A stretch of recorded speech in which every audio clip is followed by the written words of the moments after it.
Buenos días a todos y a todas a este acto homenaje al profesor Wynne, full professor de la Universidad de Houston. Saludar a los profesores Jason Thatcher, Christian Ringel y George Henseler, también a nuestros queridos compañeros de otras universidades que nos acompañan, también compañeros de otros departamentos distintos al de Administración de Empresas y Marketing, y también pues de otras, como digo, de distintos lugares que hoy han querido acompañarnos en este acto pues muy importante para esta Facultad de Ciencias Económicas y Empresariales. Pues se rinde homenaje a uno de los profesores que son un referente mundial en el ámbito de determinadas herramientas, del manejo de determinadas herramientas, como es principalmente Partial Least Square, PLS. El profesor Wynne, como digo, es un referente y ha sido uno de los grandes impulsores de esta técnica, y hoy pues prácticamente se cumplen 20 años de su primer seminario que impartió en la Facultad de Ciencias Económicas y Empresariales. Fue el 19 y 20 de diciembre del año 2002 y por tanto, como digo, se cumplen 20 años. Fue el primer seminario sobre la técnica PLS tanto en España como en Europa. Por todo ello, muchas gracias, profesor Wynne, por estar siempre con nosotros, por llevar 20 años de colaboración permanente con la Universidad de Sevilla y muy particularmente con la Facultad de Ciencias Económicas y Empresariales. Le voy a dar la palabra a continuación a las personas que han hecho posible este acto con el máximo cariño, que han organizado y que estamos organizando con el máximo cariño, pero que ellos son verdaderamente los artífices de este homenaje al profesor Wynne. Tiene la palabra a continuación el profesor José Luis Rondal Salgueiro. Muchas gracias, señor decano. Dear Dean and Vice Deans of the Faculty of Económicas and Business Administration, beloved professors and colleagues, I want to take a few minutes of your time to make a short portrait of Professor Wynne, to whom this faculty would like to acknowledge the 20 years of collaboration that Wynne has developed with our center. Then I will tell you how this collaboration started and has evolved.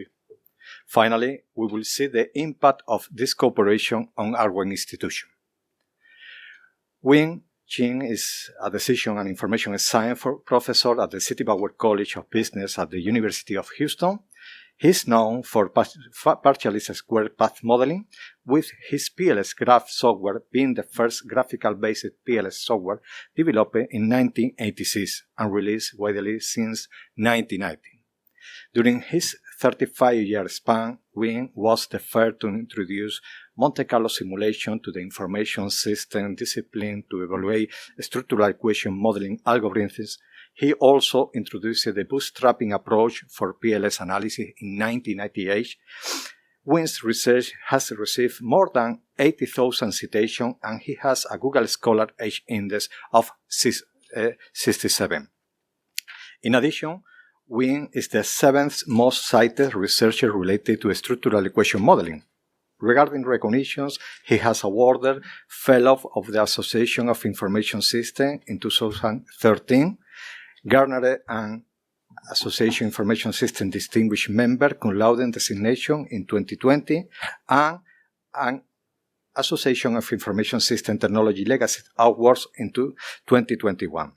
Distinguishing those who have served the community in a significant way through their lifetime. Furthermore, Dr. Wynne recently received the Farfel Award, the highest faculty honor at the University of Houston. So, let me now explain how the relationship with Wynne began. 24 years ago, in 1998, I was in the middle of working on my doctoral dissertation. At that point, I had designed a very complex research model with many constructs and a limited sample of 100 seniors, Spanish executives. With the quantitative techniques available to me then, it was practically impossible to test such a model. So, after seeing an application of PLS graph in the Information System Research Journal, I wrote to Professor Betty Van der Bosch at the University of British Columbia, Canada, for advice. Betty recommended that I contact Wynne, who at that time was moving from the University of Calgary, Canada, to the University of Houston in the United States. Thus, I wrote him my first email on July 10, 1998. Wynne replied, regarding software, I do plan to provide a copy of my PLS graph software accessible on the internet in the next month or so. Well, it took a little longer.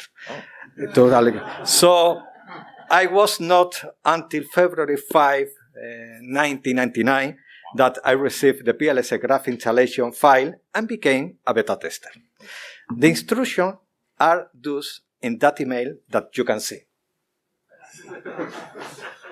This was the instruction.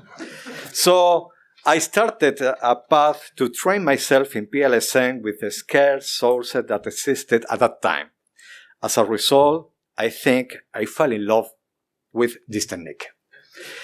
Well, here you are, perhaps, here you are, perhaps the first PLS graph result report in Spain, July 12, 1999. Okay. So, well, my doctoral thesis was finally defended in June 2000. I hope, now. Being the first thesis in Spain to apply PLSN using PLS graph. At the same time, the use of PLS began to spread among a group of young fellow researchers working on their doctoral thesis. Among others, I would like to mention Gabriel Cepeda, Francis Acedo, Ana Orti at the University of Sevilla, or Professor Juan Carlos Real at the University of Pablo Olavide.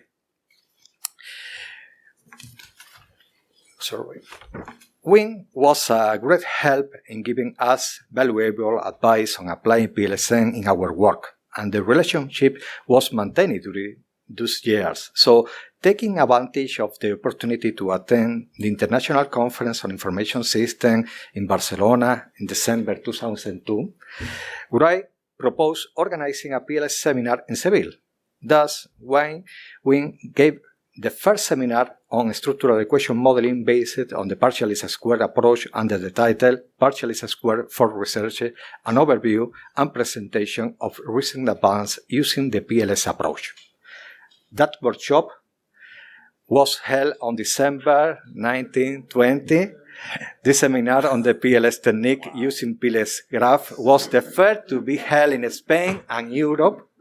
More than 50 participants from 12 Spanish universities and 1 Portuguese university attended that event. So, well, with 20 years less, we are here. Some of them you can. Subsequently, this cooperation was extended with the second workshop on partial least square methodology, an overview and presentation of recent advances using PLS graph, held at our Faculty of Economics and Business Administration of September 12. And here you are, some photos in 2005. Okay, here you are. Gabi here with our Vice Rector Carmen Barroso at that moment.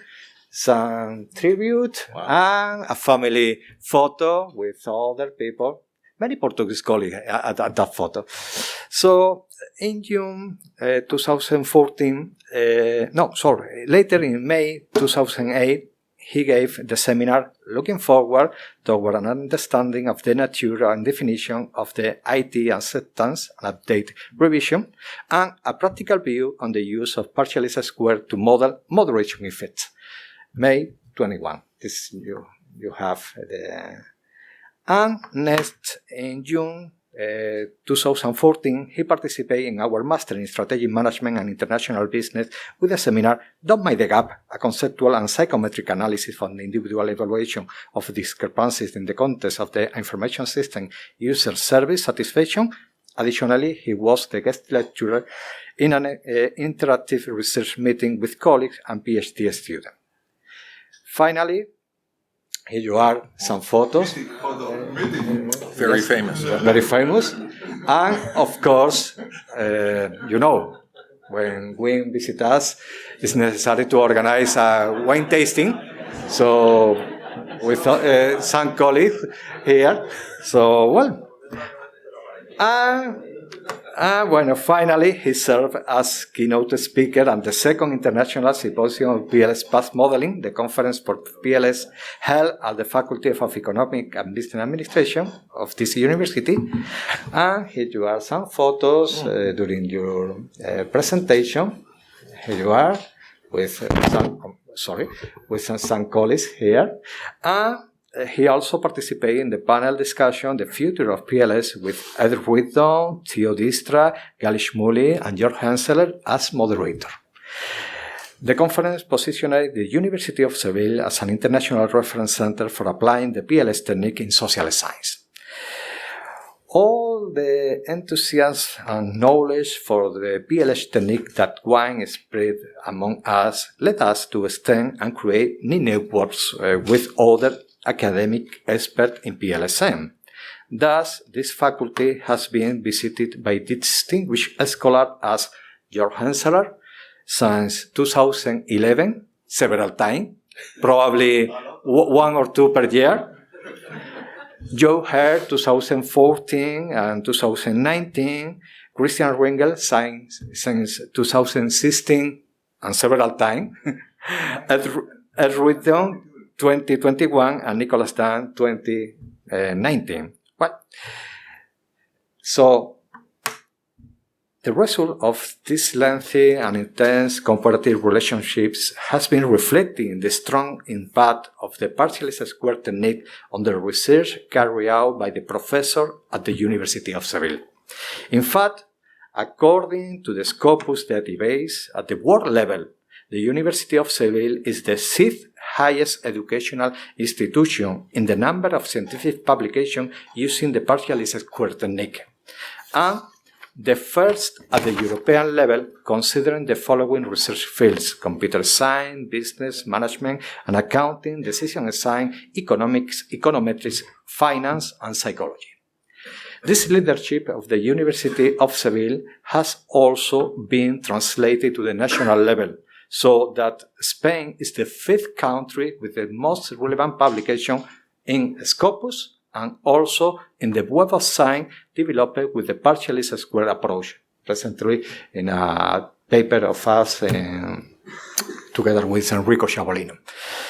So, for all this reason, we thank Professor Wynne for all this year of cooperation, for the motivation and the knowledge we have received, and for having fostered the use of this technique among us, which has provided so many good results to this community of researchers at the University of Seville. Thank you very much.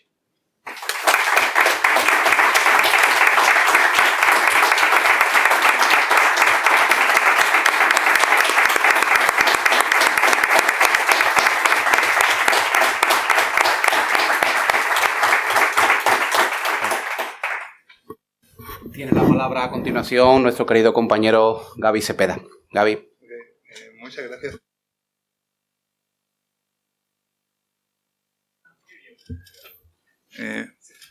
Muchas gracias, señor decano. After José Luis' words, it's difficult to say something, but I'll try that. Tell my memories with Wynne. No, it's a personal view of my relation with Wynne, but I'll try my best. No, who is Professor Dr. Wynne for me? To introduce Professor Wynne, he talks about one of the most important people in shaping not only my academic life, but also my own personal and professional development. When Professor Chin came to Seville, the American academic world came into my life at a time when I was only thinking about my thesis on, of course, basketball. Wynne gave me the opportunity to spend my postdoc at the University of Houston. Oh, the experience I had there. I got to learn how American universities operate, the academic structure, research in the US, teaching, paid schools, not to mention the academic breakfast and lunches in Chinese restaurant. Do you remember? Wine tasting on Friday afternoon in Blake's office, anywhere or for the matter, poker games, barbecues, and of course, basketball. I owe my knowledge of the basis of PLSM to Wynne. Because of him, Jose Luis and I have had the opportunity to teach more than 75 PLSM courses. This includes courses to people from Argentina, Chile, Bolivia, Brazil, Peru, Ecuador, Colombia, Dominican Republic, Costa Rica, Mexico, Cuba, and Spain. In Spain, the list of universities is even larger. 42 universities of 80 in the Spanish system. Your legacy has touched all these people. He comes to Seville many times. We have gotten to know each other's children and spouse and spend time in each other's homes. Most important, he provides me the opportunity to learn the difference between bad gel and hair gel. Are you sure, Gabi?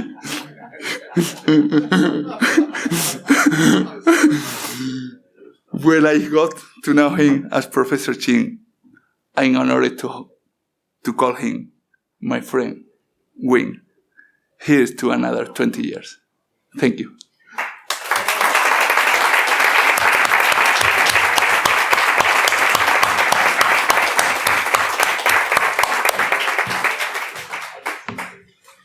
Tiene la palabra a continuación el profesor Jason Thatcher, por favor.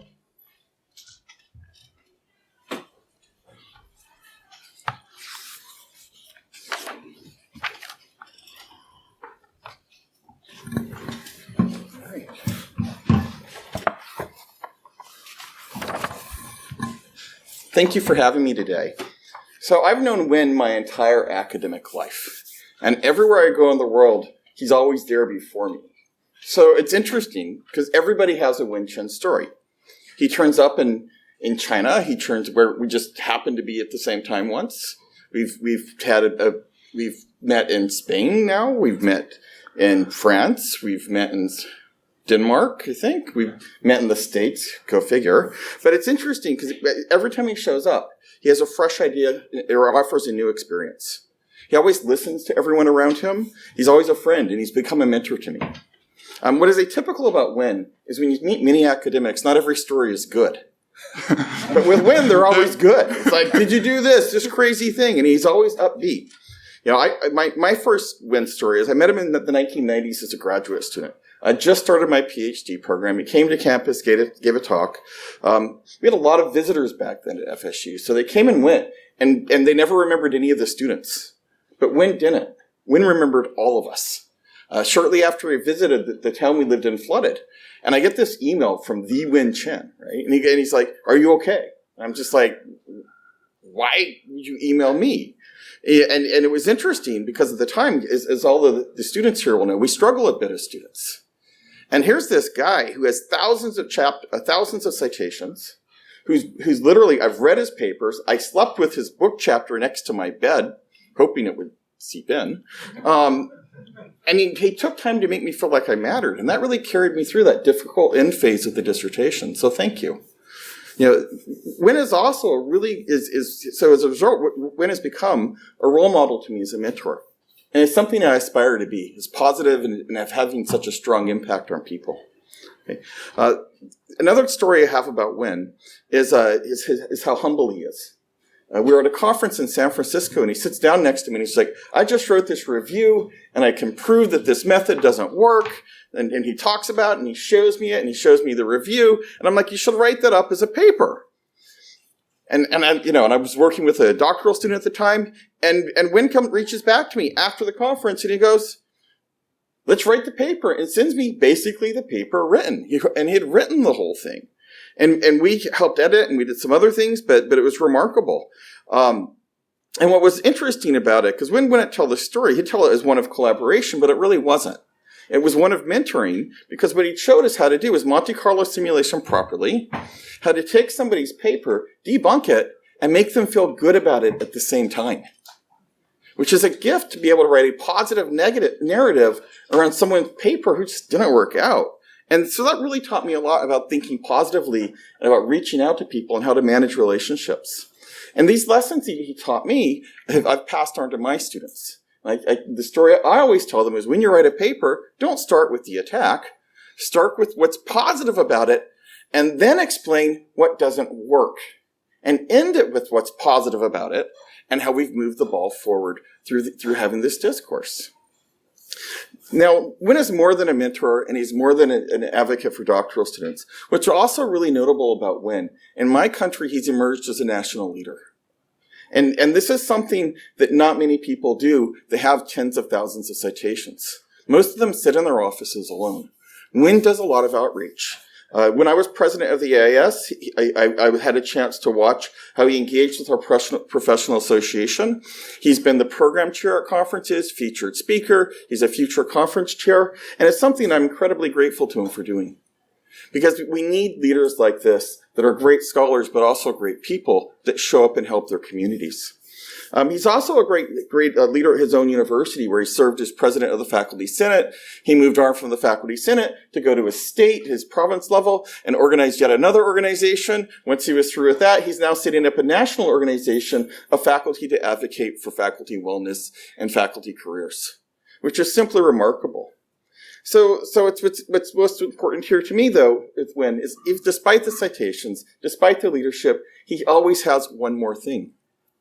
He doesn't stop, which I think is remarkable. So Wynne, thank you. I'm so pleased to be invited here to celebrate you as a friend and as a mentor. You've touched so many of our lives, and it's such a pleasure to know you. Thanks.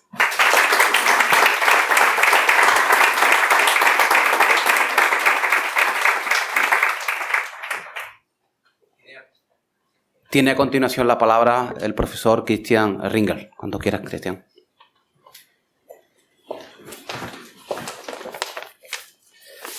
So, let's see, the microphone. Okay. Yeah, my heartfelt thanks to Professor Gabi Cepeda, Professor Dr. José Luis Roldan, and the University of Sevilla to make this great event possible. It's always a pleasure and honor being here at the University of Seville, and especially having the opportunity to say a few words in the tribute to Professor Dr. Wynne Chin is indeed a great honor. Thank you very much, my friends. So, dear Wynne, I feel that one cannot honor you adequately without highlighting the special milestones in your CV, your publication successes and awards, the honors that you received in your service to the scientific community, and not to forget your time as a dean. However, I don't want to keep all the pleasure to myself, and as difficult as it is for me, I will allow other speakers to do so.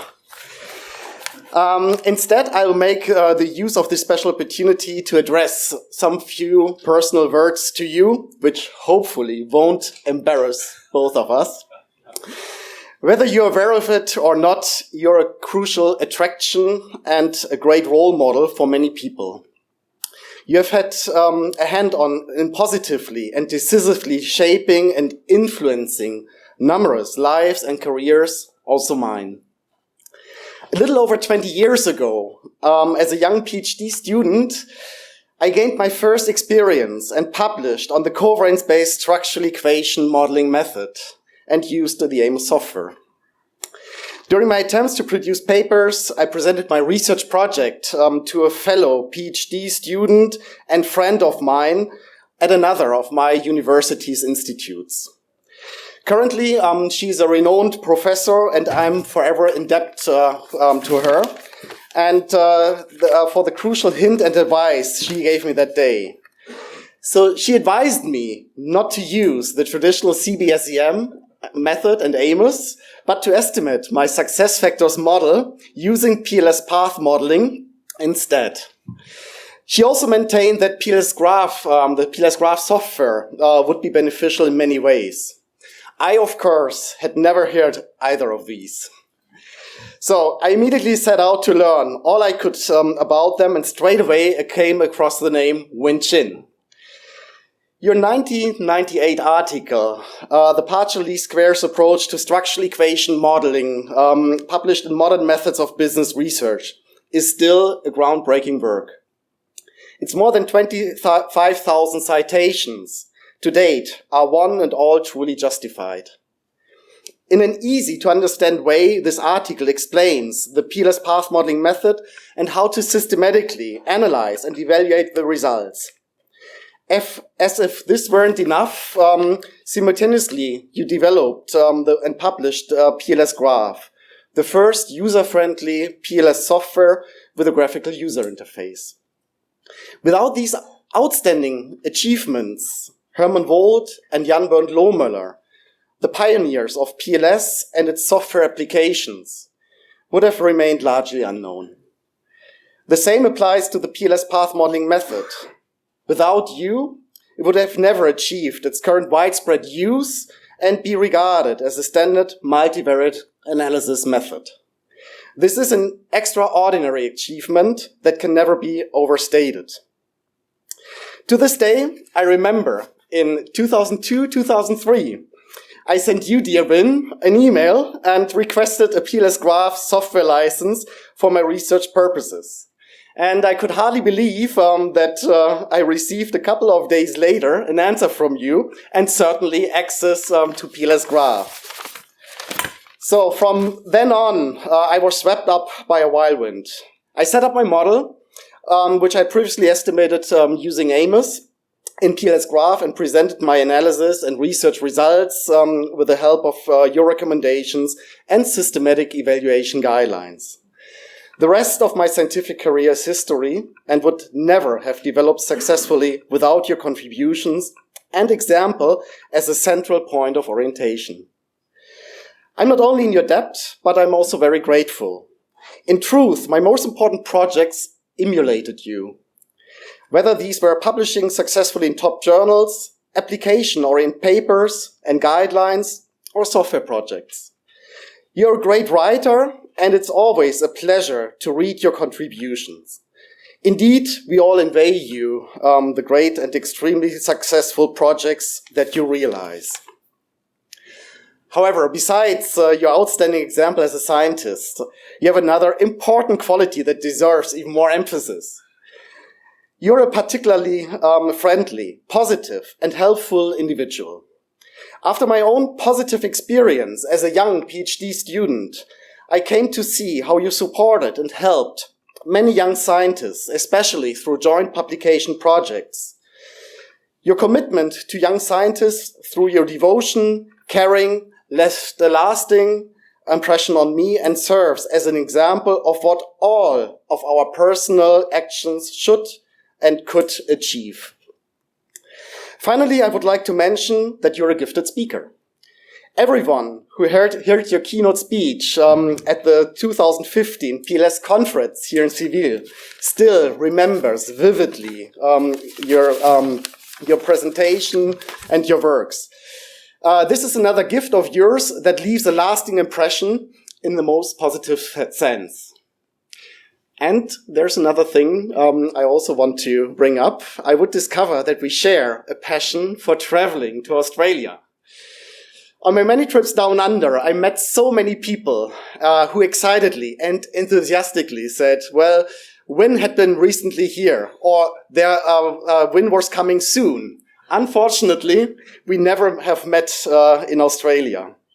Thankfully, we managed to get to know each other at various PLS conferences, of which I would like to highlight the meetings in Paris, Seville, Macau, and not to forget Barcelona, where we got to know each other.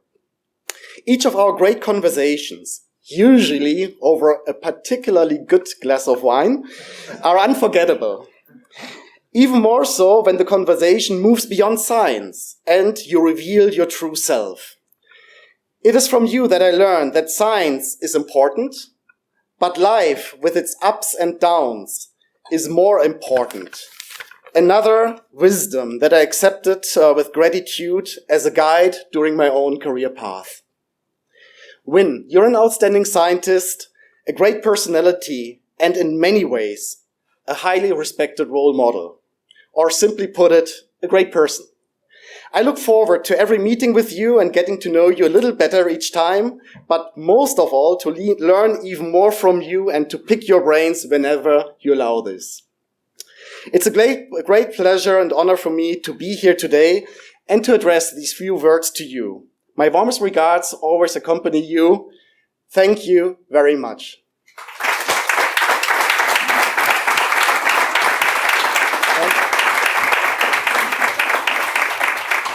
So there are two other things. First, Wynne is the person who never ages. You have seen the pictures, and he always looks the same.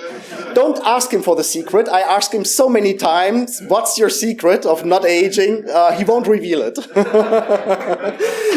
And secondly, again, thank you very much for the University of Sevilla for this opportunity. That was my first ever written out speech ever. And also this was a good opportunity to try this out. Thank you very much.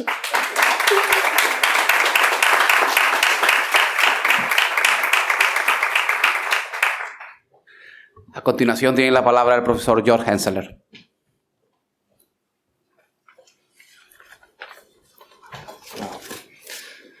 Dear Wynne, dear colleagues, dear friends, dear guests, in the previous speeches we have seen all that Wynne has achieved, and that is really a lot. Instead of repeating the accomplishments, I would like to ask a question. For junior, but also not any more so junior scholars, the question may arise of what is the success recipe of Wynne? What should we do if we want to be as successful a scientist as Wynne one day? While it might be a hybris to declare that one could decipher the whole success recipe, I think I've been able to identify at least one important rule that explains, at least in part, how Wynne became what he has become. I would formulate this rule as follows. Take the best knowledge from your field and contribute to it in the best possible way. In contrast to most other methodologists, Wynne stems from the IS discipline. What are the three major pieces of knowledge of the entire IS discipline? Whether we consult the most cited publications of MIS Quarterly and Information Systems Research, or simply listen within, we'll probably come across three crucial pieces of knowledge. The first important piece of knowledge, actually it was mentioned also by Jose Luis, is the role of information quality. As we know from Dillon and MacLean, 1992, the quality of information matters. Wynne essentially recognized that this notion also holds for information generated through empirical research. The information systems discipline would be better off if it relied on methods that deliver better information quality. Consequently, Wynne postulated that IS researchers should employ structural equation modeling instead of simpler techniques so that the information obtained through empirical research was of better quality.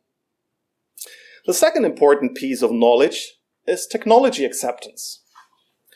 As we know from Davis 1989, those technologies that are perceived as easy and useful are adopted. Again, Wynne recognized that this insight is also applicable to empirical research methods.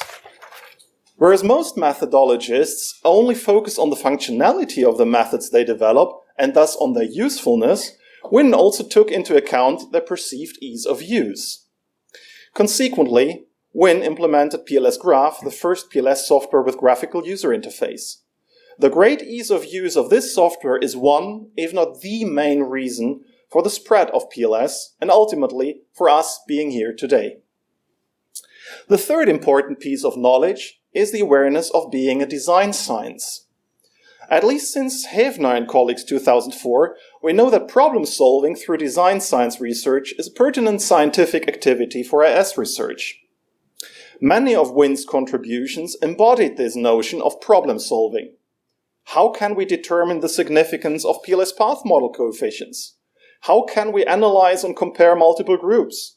How can we model interaction effects of latent variables?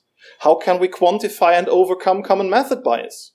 For all these and many other problems, Wynne designed solutions and offered them to the IS discipline and beyond. As already noticed, research methods are a form of techniques. As such, they are subject to technological progress and they are hence ephemeral.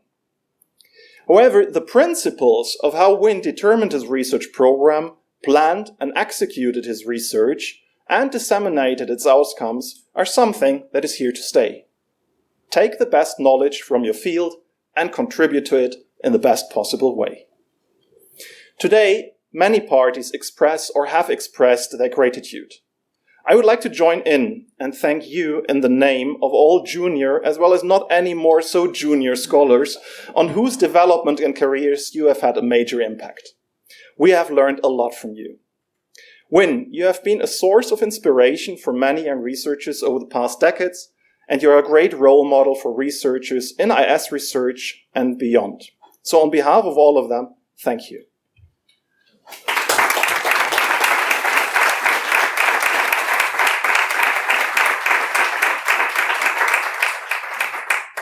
A continuación tiene la palabra nuestro homenajeado, el profesor Wynne Chen. Well, let me set up my software. Bear with me. But again, as I set this up, I'm very humbled actually, and so happy to see so many people here. Again, all the people today giving talks, I want to thank you all. I didn't know this. Jose and Gabby, they just come over and give a talk, and then suddenly, oh, this is 20 years, really? And so I'm very surprised. Okay, so let me see. So when I found out just a couple of days ago that Christian is here, Jörg's going to be here, Jason's going to be here, I said, what's going on? So ignore this. That's not. I thought I was giving this talk, but it's not. But I thought at first, I said, okay, so what I'm really, in a way, happy, when it comes to POS, people don't know. I actually learned about partial least squares in 1980 when I was working on in a doctoral program in biomedical engineering and chemistry, chemical engineering, because they were doing POS, but the POS regression. Of course, after a while, I moved over to the information systems area, and then, of course, POS showed up again, at that point for other reasons, which I won't go into the detail. And so I started working on that in the early 80s. And then, as we said with the POS graph, I started working on that programming, which was not easy for Windows 2.0. And it wasn't until 1990 when Windows 3.0 came out that was more robust, because 2.0 it's just Windows was no good for 2.0. So 3.0 worked. And the point was back then, and we all now know, people who've, again, with both Christian Smart POS and algorithms and Ondanko, you can run the same model so much quicker. And back then in 1990, you try to run Lizro 6 or 7, and it goes forever. And then you run POS like 5 seconds. That was fast. 5 seconds for you. So now it's like boom, right? That much quicker. So I think that's part of it too. Not just the graphical interface, but the models run.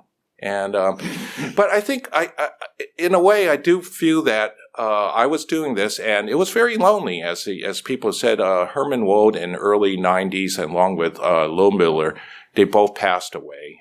They died at that point, and there was nobody monitoring and keeping track of it. So I was just doing some of my research, but I also made the software slowly. And in various conferences, professors in my discipline would say, "What is this you're using? Where did you buy this software package?" And I said, "I didn't buy it. It's mine." They say, "Oh, can I have it? Could I?" I said. And I was very nervous because I'm not a great programmer and developer like Jörg and Christian. You push the wrong key and the whole program blows up, right? So I had to spend a lot more time to make sure it was robust. But after a while, I felt it was good enough, and I started to release it in the 90s, 92, 93 different people. And eventually, I think what was really gratifying that it's here in Europe that people pop, and I dug up some of these things. So Michelle Tenenhaus, they contacted me to try to talk about the software back in 1998. You too, Jose. I didn't know but apparently I'm glad. It took me until 1999. I didn't know before you got the software, but at least we'll see. So and Michelle in 99 also said, we're organizing. Can you come? And then Vincenzo, in 2002, he flew to Houston to learn. And so I spent a couple of days talking with him, and he said, I want to thank you for being and he also enjoyed watching tennis. And then he invited me to come to Naples, but I didn't make it. I didn't get there in 2003. And here's Jose. Send me that. He said, I confirm, you will come. December 18th to the 23rd. So again, and when I come to visit here, yes, 20 years ago. Amazing. It's been 20 years. So thank you again. That first meeting showed me what a very, what is the right word? But hospitality that University of Seville provides. And I very much enjoyed it. And we've had a very good friendship and relationship since then. So I want to thank you again. And then Kristen said so in 2003. He says, hey, I have dissertation. So I go, okay. And then luckily I answered quicker, right? I know for German, you better answer my email right away. So I answered it, and you had some questions about formative and so on. And then I have Jörg. I noticed later, right? It's amazing what I'm trying to show here, that by 2005, you see, with all the software, boom, look at these guys. They start to develop all these different things. So there you have Christian presenting the Fimix POS at the time, and this is Jörg's stuff, and it just goes off. After that, I'm just happy that I was part of the connection to all the people that have then developed so much better methods, which we won't necessarily go into.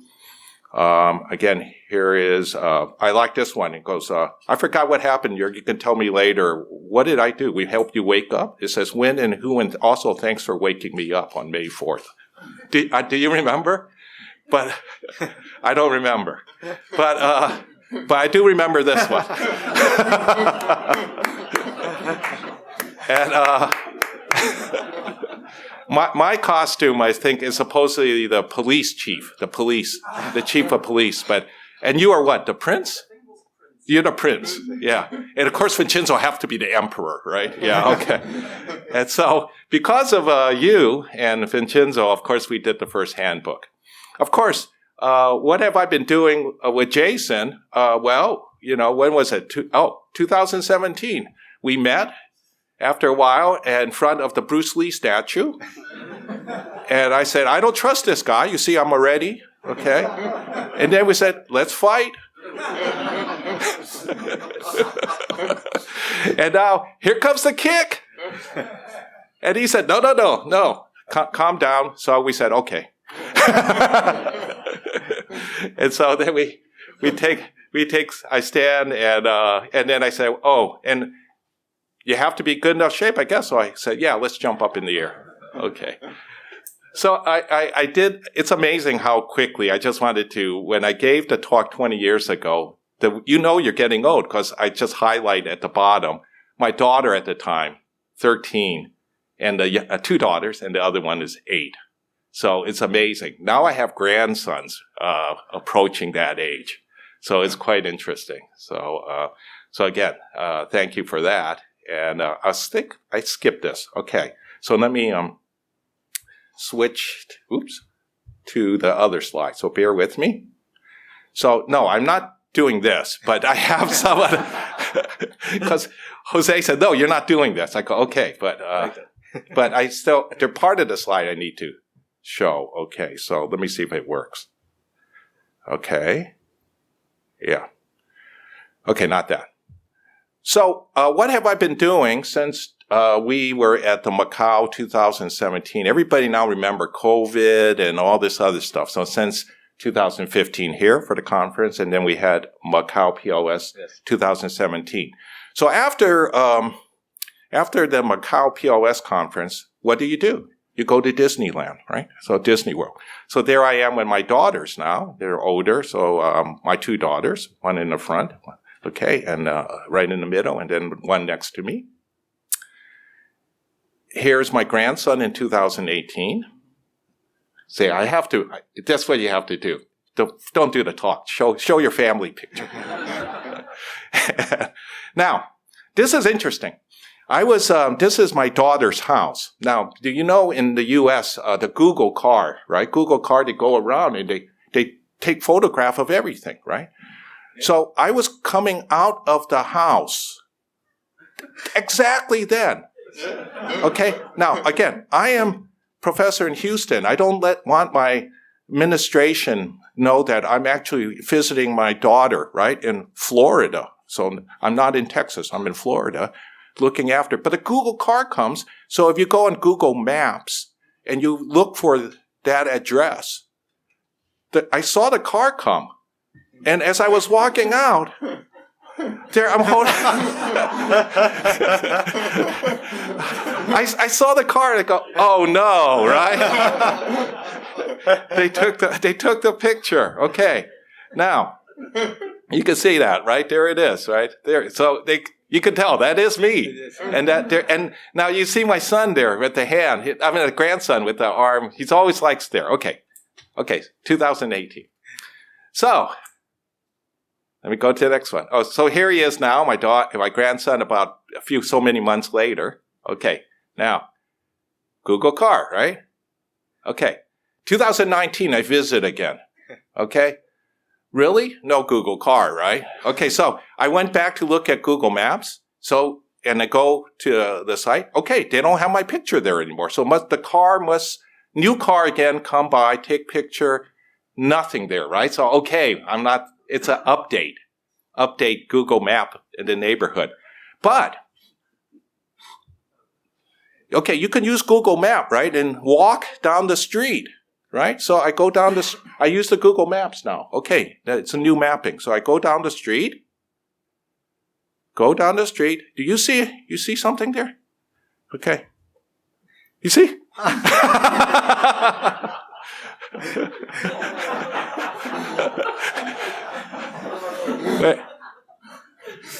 He's older. See? It's a big, but the arm is still there. Google, man. Every time, Google catch me. All right. So here they are now, much older, okay? Not 2019. So no more Google. I don't go out on the street anymore. And this is my second grandson, so just now. So, okay, have to show my children. Okay. All right. And here I am with them, with Santa Claus. Okay. Is that it? Yes. Okay, let's skip all this then. Okay. Yeah, let's do that. I get rid of this, and then we go to the next one.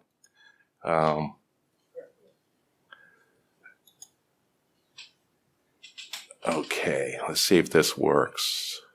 How do I do this? Whoop.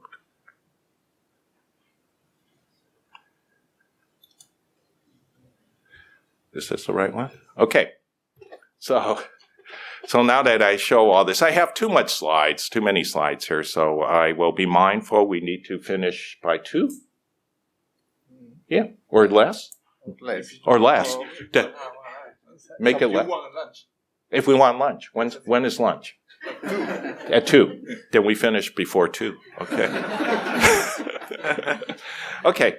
So, 20-year retrospective is not. It's just that everybody here knows all the development of POS and so what I wanted to emphasize more is more on the modeling in POS and really why I think POS and other component analysis too, Jessica too, has a better value often than just pure covariance like Amos, what Kristen was talking about earlier. And so I want to kind of follow. So what I did initially was to just kind of give examples. I went before this talk, I look at some, this year, some of the articles in IS, Information Systems, and a few others just pull out. And I ask a question for all of us. I'm just going to show you different research. Just find the models. I hope this works. No, that's not it. What's going on? Is this the wrong one? What's going on here? Sorry. This doesn't seem to be right.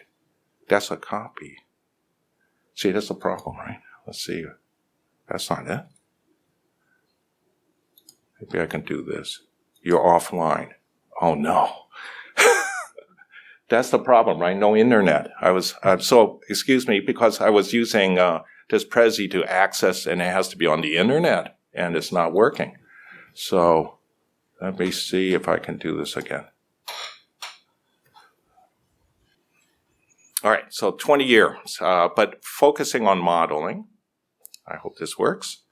So I have too many slides, so we'll just skip some, okay? But I look at, some of these models. So my question, so this is, 2022 JAIS. It's a model. We don't know what it is, but I have to ask, is this a good model? How do we know this is a good model? And I think many people will say, well, I see the arrows and all this, but is this, I don't know. So what is the basis of saying this is good modeling is what is really the start. As you will see later, I have my own feeling about how to continue to do modeling and how to actually develop a program of research in the same area. So what would be the next step you should do to model? Now, is this a good model? What is the, so if I were to say what's a good model, you might say, let's see, right? I guess it depends on that. Yeah, it's all right. Nothing works. Okay. All right. That's all right. So, if you think about it, what is the model being used for? I'm not sure if it's actually for turnover intention, because this model just says this is all you need to know in order to explain turnover intention. Nothing is that simple, right? It should not just be about this. So maybe the best part of this model is trying to explain this thing, because there's a lot more.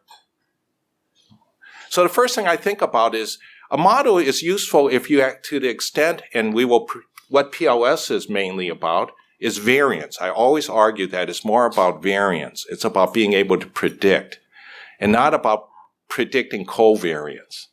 So at the end of the day, businesses care about predicting one focal thing, one key thing.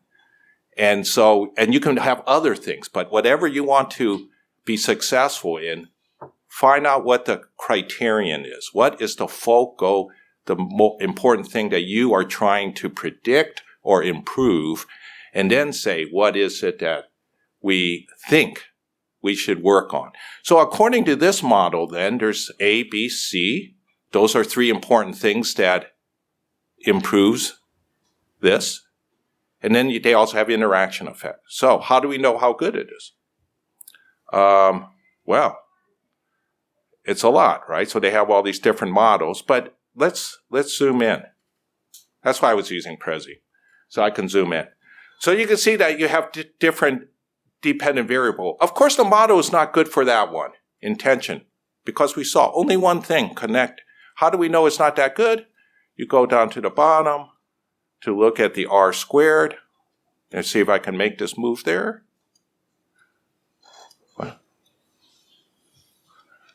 Actually, not too bad, actually. R squared 0.38, maybe common method bias, and 0.27. But certainly there's a lot more.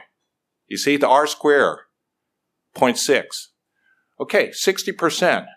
Now, something else. To determine whether the model is any good, notice that the previous picture showed these, right? 1, 2, 3, A, B, C. and then A times B, all the way to A times B times C, interaction. And then we can see that when they got to 0.61, they added those, right? So that does show 0.25, the moderating effect, so I'm convinced. But what they didn't talk about was all of the controls. See all the controls. So is this useful? I don't know what percentage of the 0.61 is due to all these things you don't control. So to explain the usefulness of a model, in order to help a business, if it is there, you have to say what above all the other data you have that you can actually do better. So that's the first thing when I'm working with companies, right? We need to say, okay, how much leverage do I have?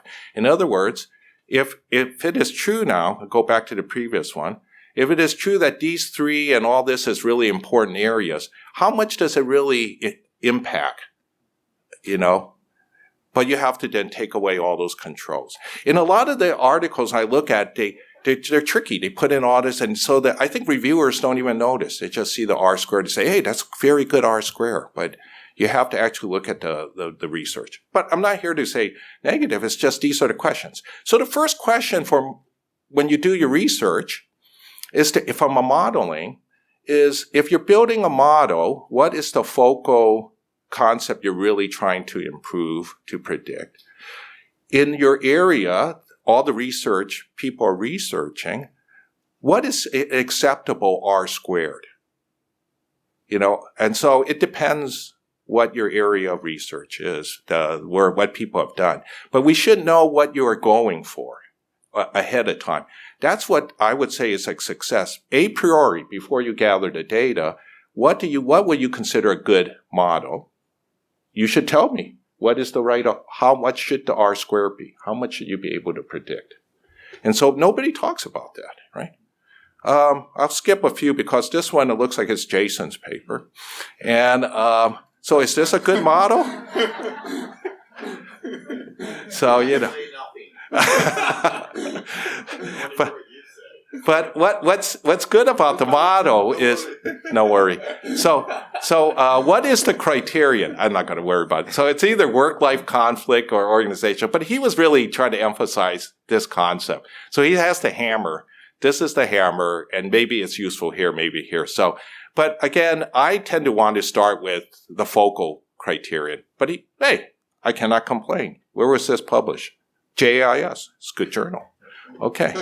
So, and look at the R squared. Oh, okay. So, but again, what is an appropriate R squared to date?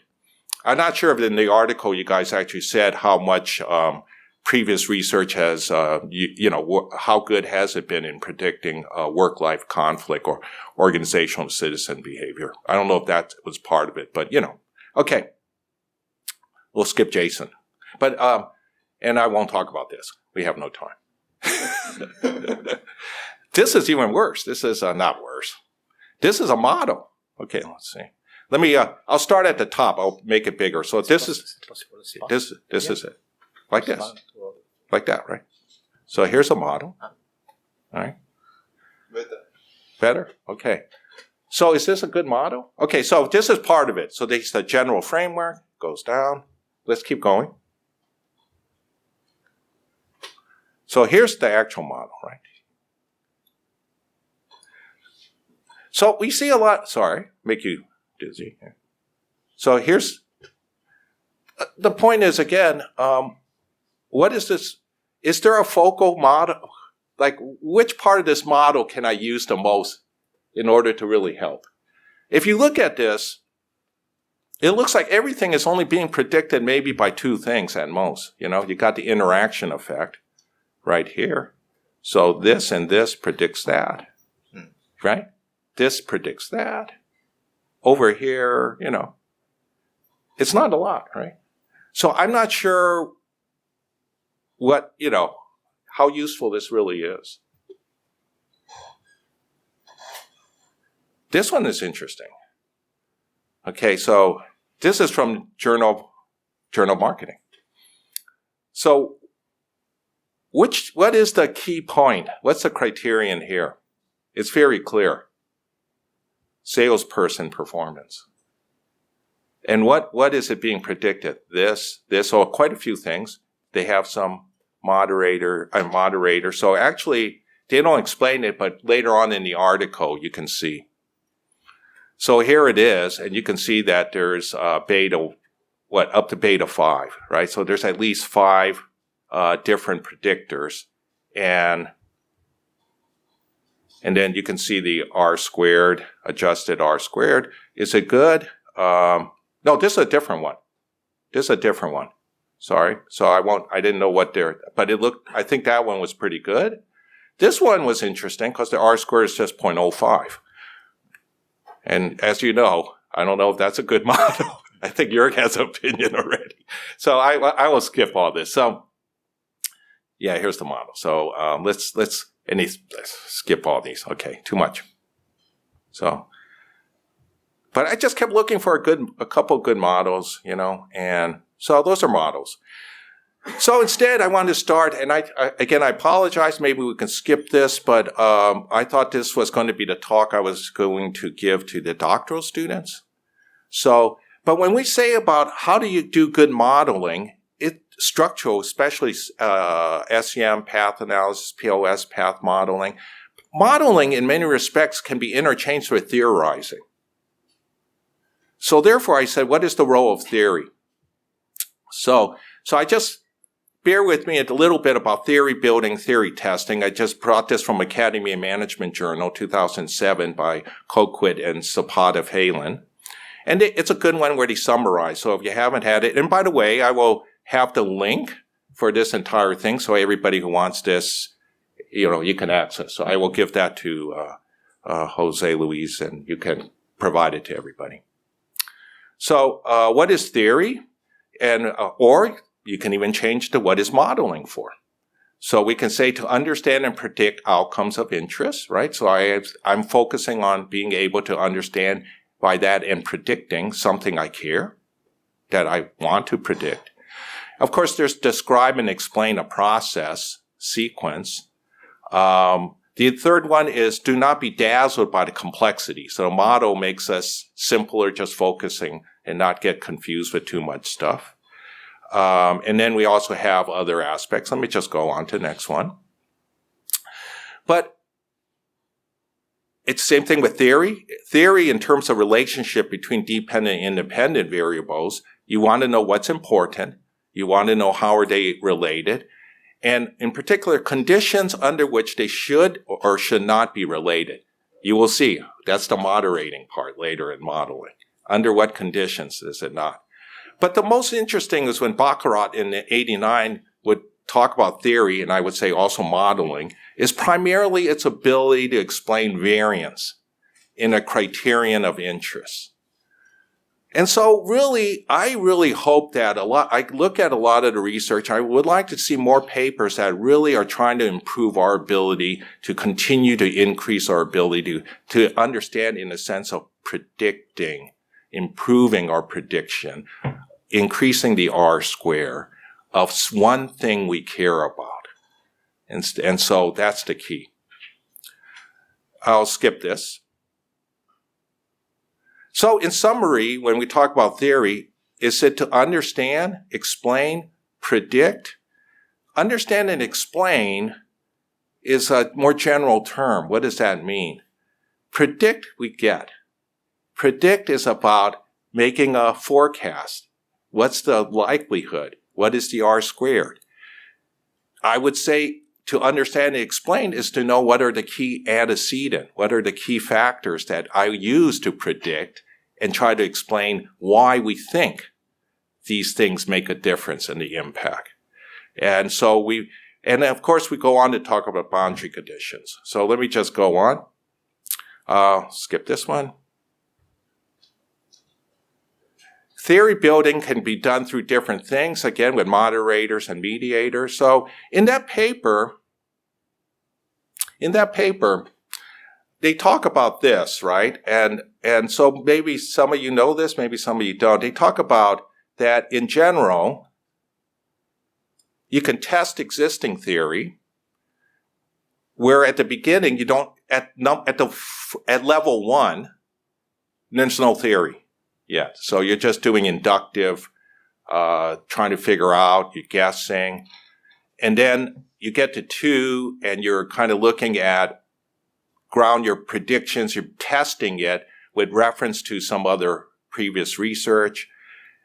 You continue to do more where you actually have conceptual arguments, and then you use it as a basis for building your models and gathering data.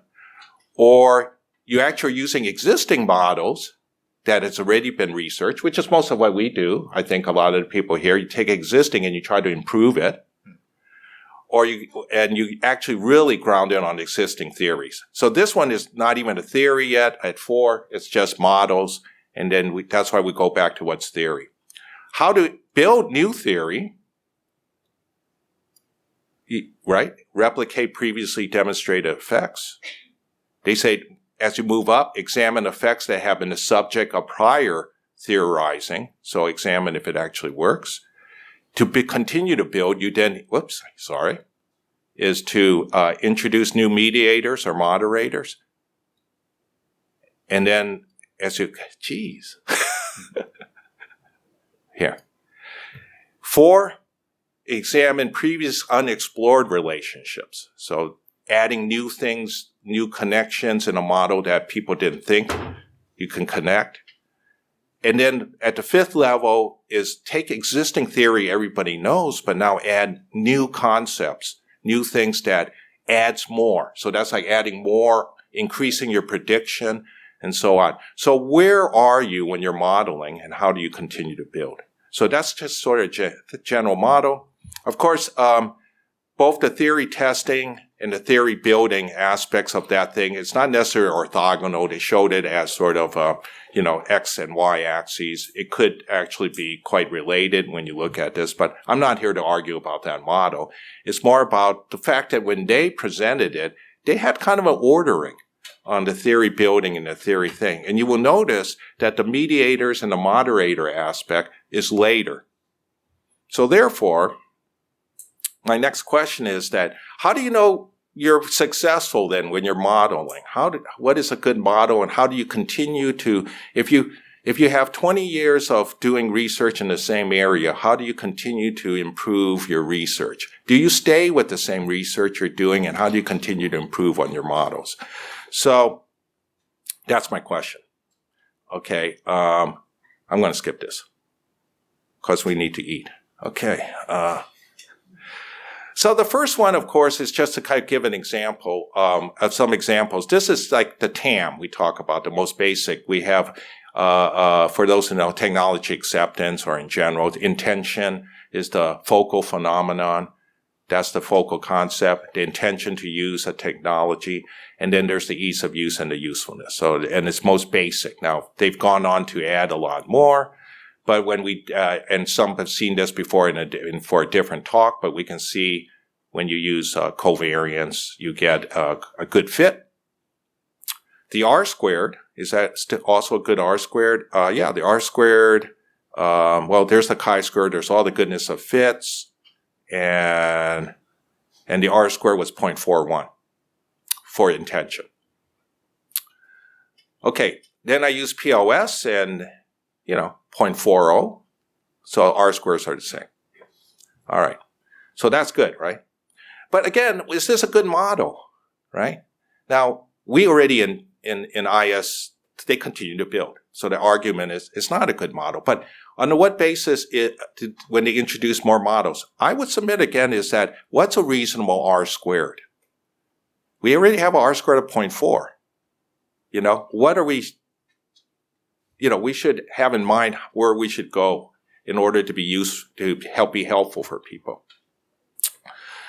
Well, if you add just a bunch of other stuff, so we won't go into anything else, but now we have more possible things to help me predict.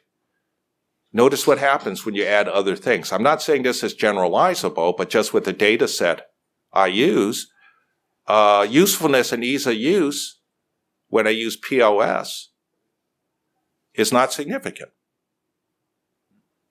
So that changes our assumptions, maybe. In other words, right away, now we improved the R squared too now. We're now 0.6. So from 0.4 to 0.6, that's actually much better from a prediction. But our original belief that these are the two things. Now, it doesn't mean that usefulness and ease of use in this model is not good. It's not an immediate predictor to intention. It is antecedent. I'm just guessing, it's probably antecedent to attitude. That I think about the usefulness of ease of use, and then I don't think about that anymore because I form an attitude. I form a general overview. There's some of these other ones. The other thing I don't know is, when you run Amos, you get lots of ugly stuff. So let's just get to the results. But you can see that the goodness of fit is terrible. But I don't care about the goodness of fit for this. I want to be able to predict intention. And so the goodness of fit and the chi-squared and everything is terrible, but that's not it. Let's see what the R-squared is. So here's the standardized weights from Amos. And I highlighted the stuff that they said significant. So usefulness is significant according to Amos, but not ease of use. So right away, I'm confused, right? Because, now we're beginning to actually ask the right questions. Like, which ones actually have direct impact? Is it possible that, so the jury's still out, what runs right? Is it POS? But we have different criterion, right? Amos is trying to explain how all the items are correlated. POS doesn't care about trying to make a model to explain the correlations. POS is about trying to predict intention. So therefore, which one do I care about? I care about predicting intention. So if I had to lay bets for a business, they say, which one should we focus on? I'm going to focus on the other one, honestly. But that's just me. If we look at the R-squared, actually, the R-squared under Amos was 0.5. I got cut off. You don't see it there, but it's over here, 0.5. But so the POS is higher prediction. We can do cross prediction later on. All the other stuff. And again, you can see sort of the differences. So again, different solution. But it's not to say which algorithm is better. What I'm trying to point out again is a model is not that simple if you just have two arrows pointing into a construct. We should stop with these models that's why you look at all these models being published and they just have maybe 5 constructs. But I say, where in that model do you have a particular endogenous construct with the most arrows going in? Where? Which one? And that's the best part of the model, is me. Or just look at the R-square. So I'm going to skip my complaints about that overall. And notice I just said that you really should focus on R-square. I said that back in 1998. Models with low R-squared can still get, and low loadings can still get good fits. So now, even in covariance space, I know people like Boghossian and so on have written specifically that, you should have goodness of fit, but you should also focus on R-squared. So they do say that. But we seem to ignore it, is what I'm saying. Okay.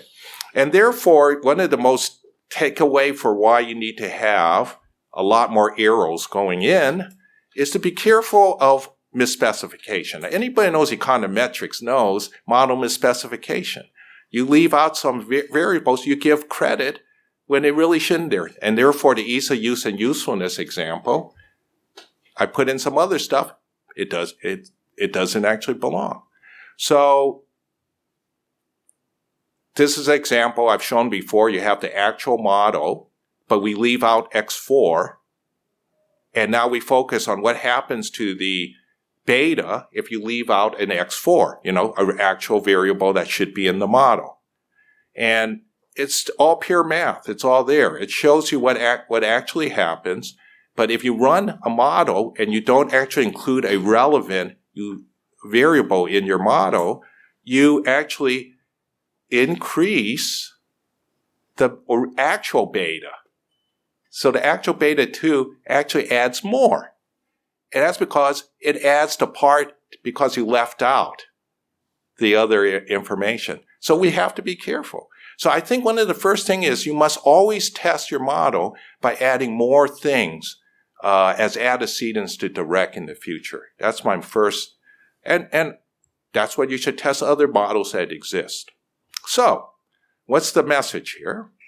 The message is go for complexity. High model complexity as a criterion, okay? It could be how many items, how many constructs.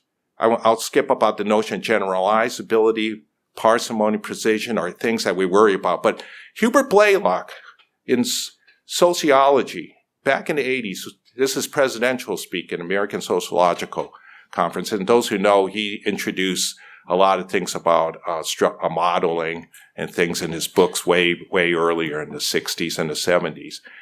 He said we should exclude parsimony to allow for covering more diverse settings and population using more explanatory variables. So he pushed for adding more and not worry about goodness of fits and stuff because, as we all know, those who use covariance space, just like I just showed you, when I added all those things, you always get terrible goodness of fit. So what we want to do is actually focus more on adding more predictors, more explanatory variables to increase the R squared is what I think. And that's my case right now. Verisimilitude is a verisimilitude is a big word, but it pertains in philosophy to truth likeness. So models, as we know, are always wrong. Okay? Or imperfect. But we wanted to get close to reality, the world as we are trying to model it. So there's two approaches. Falseness, how well do contradiction between the model and the world, how it's represented. That's the covariance model in covariance analysis, right? When we look at the fit to the exact data, how well does it represent that, just that data that we have? I'm focusing on incompleteness. How well does the complexities of the real world, how is it actually represented in the model? Okay. Okay, too much. But I talked about that, right, in 2008, but nobody reads that article because that was in a marketing journal. Okay. So again, they talked about, even in POS regression, they talked about that back in the 70s to 2001, lots of data has changed, what is considered high criterion. That, what was large back then was when you had matrices where the n times k table matrix is about 20. But now today, and this was in 2005, the k is very large. It exceeds 100,000 to 1 million, and it could go in order of magnitude of 10 every decade. So essentially, it's all about the measurement. In chemical manufacturing, when you're measuring things, because they can measure the data flow so much more. They've increased anywhere from 10,000 to 500,000 types of measurements, and the world is complex. So, okay, I will keep going. So what I suggest is, so if I took a model like this is actually my model. So is it a good model? Apparently not. Well, what part is it actually, what's the most useful part of my model? Not this one. Right? It's got to be this one. So do I care about that is the key question, right? Is the criterion something I care about?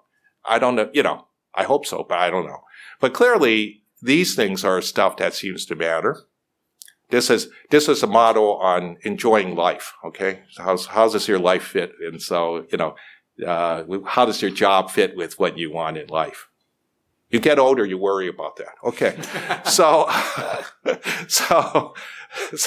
But my point is that one approach towards modeling is to start with the criterion, which I say is right here, right? And then keep working until you feel that it's reaching R squared that you think is acceptable, that you think is good.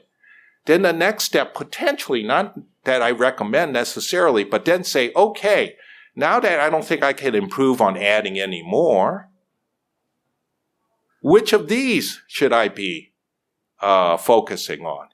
Well, maybe the one that has the most impact, right? Or something that I could affect. So maybe I should now start theorizing what are the antecedents, the direct things that can affect that, so I can then affect that. And therefore, you can backwards chain, eventually, something like this. And this is really the notion of the recursive modeling that I think Wold actually was getting at a long time ago. And I tell my students, in a way, not this part, because that's no good, but this part is almost like an arrow coming down, okay? Sort of going down that way. So you can see that going backwards, you have all of the, hopefully all the things. It's a lot of work if you want to go that way. But that's not necessarily, you only go that way if you really want to try to predict those particular ones. Okay, so here's an example for the afternoon talk. This is actually a model I used. Now you know what's guiding me. Okay, so I will be showing that for the students later on. Okay, this is the actual model I did. Okay. So there's actual reason. There's a method in my madness. Okay. So now let's talk about the next step. Once you have your main models and you've now have improved quite well in terms of your R squared, the next step then is to try to really, at the end of the day, what I'm going to get at is the notion of looking at moderators. Because we're looking at the generalizability of your model. To improve the next theory is when does that model work and when does it not work? So there's different approaches. And one is called theory-centered, which is the wrong way to do it. That's one argument. The other one is condition-seeking or result-centered. Okay, what do I mean by that? So this is the theory-centered, right? You develop a theory, you derive a prediction, you set up procedures, you test it. If it doesn't work, do you disconfirm it? What do? Do you abandon it? So you continue to just keep reworking the theory. Instead, those who remember in philosophy, you know Lakatos, who talks about a program of research. What do you do? So I won't go into the full details, but for those who remember, Lakatos, to have it, you have a core portion of it, and then you continue, and then you have a protective area, but you continue to work that. You build that area. And in a similar sense then, I'll skip all this about Lakatos, okay, on the research program. But article by Greenwald et al. In Psychological Review in 86 actually talked about two approaches instead of theory-centered. One is condition-seeking. And now you can kind of see that under what condition does a result occur? The R, result. Under condition C1 and not in the absence of C1. So it's basically under this condition, then you can see this connection maybe. Otherwise, maybe not. So you need to know that. And then you continue to go, under what condition does C1 produce R? And that's under condition C2. So you can continue to go one interaction, and you go to three-way interaction. This is really what this is asking. Another approach is design approach. You look at your model, and you actually try to discover conditions that can produce results that doesn't exist, that are results that are of known practical value. You want to maybe generate the reverse. You know that you assume that more ease of use will lead to more intention to use. Can you come up with a theory or some conditions in which more ease of use leads to less intention to use? So this is the way to think about the design approach, to try to either reverse it or connecting something that has no connection, and suddenly you see a positive. So what is the received view? So condition seeking increases the precisions of our conclusion about our model. That's a message, again, because of time, I'm not going to be able to go into full detail. Instead, I'm very cognizant of these. But my research over the last 25 years is really looking at methods that helps to support. And it was kind of mentioned there. There's one with me and Jörg and so on, all about different interaction effects, the permutation technique, these different things. I'll give you an example there. So here's one that I did, and it was just in the conference in 2001. Okay, so this is before a lot of people were doing POS, but I was using POS, so that's okay. And this was a model, and you can see the usage of technology. We now know what the criterion is, right here. And we see that it's really these three. The R squared is not, relative to what's been done in the past, is pretty good, actually. Its R squared is 0.461. And you can see that the three things is intention will lead to actual behavior, okay? But habit, meaning, it's not habit I'm addicted. It's habit that it's just automatic, I'm doing all the time. Like, when you, and the point is this, actually, when you wake up in the morning and you put on your clothes, you don't have an intention to put on your clothes. You don't say, I intend to put on my clothes. You just put on your clothes because it's automatic. We don't have cognitive process. So at what point does it become more automaticity and not have to actually consciously process this? So we asked the question. So at what point does this increase? And so we said, can this be a moderator of the link between intention to habit? Or under what condition does intention not have an impact on usage? Under what? So you see the condition seeking. So we put it in there. The R squared went up, right? You see, I don't know if you can see it. It's 0.558. So it went from, what was it before? Hold on. 0.46 to 0.55. Almost 0.56. So that's additional 10% more in variance explained. But what's more interesting is, notice this is negative. Let me see if I can make it a little bigger. No, it doesn't like to do that, huh? There. See, that's negative. That means that when you get to the point where you're truly automatic, at least one standard deviation, more automatic. I mean, this morning, though, because I was with Kristen drinking last night, this morning I had to think about putting on my pants. But usually I don't. So today, the intention was much more connected to actual behavior. But other times it's not. So if it's on automatic, then you can see the negative. It means that the negative then would connect. So it would break that 0.36, you add negative 0.3, it goes to 0. And so therefore, the most impact is the facilitating condition and the habit. Those are your best predictors. So this is just an example. I think it's still an important thing in IS, but my co-authors went on to publish the habit, but never including the moderator. I'm shocked. It's very important to actually have that message. And yeah, that's okay. I think someday some people will do more of that.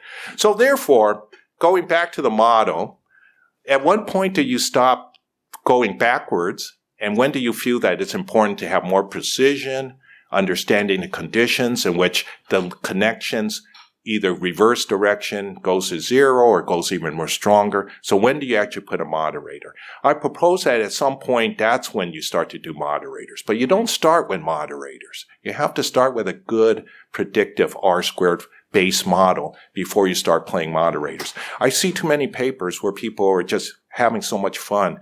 It's all Christians and Jörg's fault, right? The software is so easy to run moderator analysis. Okay, so, but maybe I want to look at the R squared first, right? So, when should we add a mediator? So let's say that at some point you did enough moderators.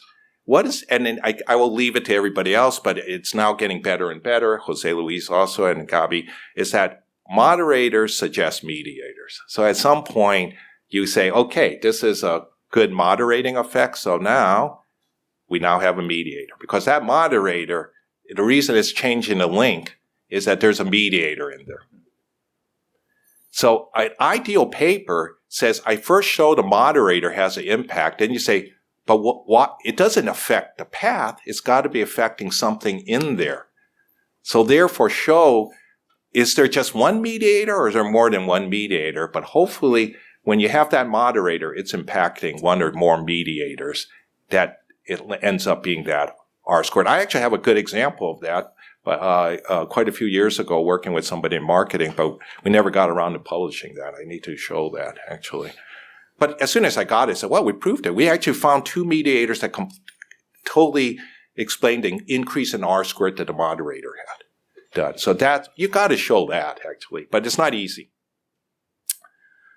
So, questions to ask yourself. So one approach, again, is start with back to the modeling, and I do think PLS is perfect for this kind of thing, is what is the main criterion of your model? What is your focal construct? Then, even before you ask yourself, what is your target prediction level for this study? What do you consider as okay? What is the ideal level? Someday in the future, you would like to continue to work on such that. And to date, what have people been able to do? What have other researchers? So you know what people have been able to do to date. How good are the current models at predicting? What are you targeting for with your additional concepts? And ideally, someday in the future, what is your precision when you add more conditions? At some point, you ask yourself, should you backchain a new set of antecedent variables? Okay, like what should we go backwards? And then when should you include moderators or mediators? So you saw what I had to say. I say create main effects model with a target R-squared above 0.5. That's what I say. That's what I would go for as soon as I can. Get R-squares greater than 0.5 or higher first. Predictors with 0.3 or higher are candidates as a new criteria for backchaining. Alternatively, moderators can be theorized and tested relative to these paths. So you don't have to backchain. It's up to you. You either want to do the moderator or not, but focus on the ones. And substantively significant moderators will now suggest mediators that should be conjectured and tested. That's where you have to theorize. What are the mediators? So that's the sequence I would approach my own research. I don't think it's necessarily the only way, but that's what I'm doing. So, hey, finish okay. All right. So, cause I see, thank you. I really appreciate it. And again, I just want to say again, I'm very happy. It's surprising how quickly 20 years have gone by. I see some of the people that were there 20 years ago. I remember. So it warms my heart in terms of that. And it also, to me, I'm just so happy to see how productive the PLS community is now. And for all the reasons, not the software, the books that people have written, and all the more new books and everything, it's making it much more accessible. And, again, I could go down, but it really does make a difference that, it's being introduced, right? These are how to do PLS in different journals. I know Christian has done it, Jörg's done this. You guys are to be congratulated on doing that because, and I'm just lucky, I'm glad that I was just part of it, but it wouldn't go there if it wasn't for you guys. I mean, so I'm kind of like, I think of there's Herman Wood and Lohmüller, and there's me kind of somewhere dangling around the middle. And now you guys are like the key people that are, bringing this about. And hopefully you trained all these other new next generation of people, and we're going to continue to move that. So thank you again. Thank you very much.